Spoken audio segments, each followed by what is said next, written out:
Simple Solid 99. Simple Solid. Pusare kwadula kadonisa network. Tivatai warera yesa. Tivatai za packets. Tikaidurura cell phone. Kureli kwenu paketi kama shura. Tikama tana kura. Menka muno kungura. Paketi kasha kakura. Kunembuzi ya kashara murungu. Chikati ya kafiru wane nungu. Tongera kafira mshawa. Ninagi ya kafira bakirawa. Kuna mkata kashara zina numbu. Mmengo wakabiri kachuvu. Kukabula mazuwa matatu musi wani. Kudiri ngapa, ringapa, ringapa. Kukazo swara mwana anenete yes. Aine kufu remones. Uruwogo aine 5 US. Teka zote wote sama domas. Kureli kwenu kwa kati kama shura. Tikama tena kura. Menka muno kungura. Wakati kasha kakura. Kunembuzi ya kashara murungu. Chikati ya kafiru wane nungu. Tongera kafira mshawa.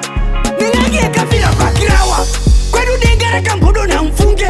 Girozi tese tikasara pa mene.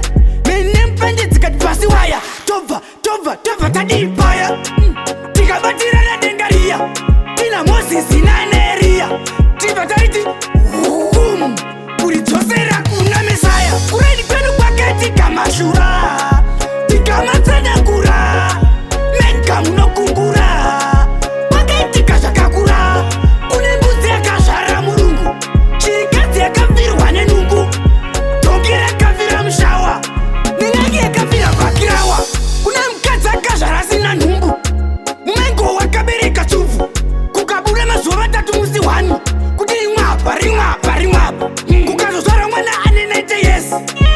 Aine kufu remones. Uruwogo aine 5 US. Teka zote wote sama domas. Kureli kwenu paketi kama shura. Tikama tena kura. Menka muno kungura.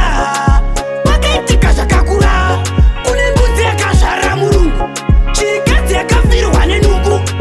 Tongera kafira mshawa. Ninagi ya kafira bakirawa. Kwenu dengara kambodo na mfunge. Girozi tese tikasara pa mene. Mene mpende tikatipasi waya. Tova, tova, tova kadipaya. Tikabatira na dengaria. Tina mosi sinaneria. Tiva taiti.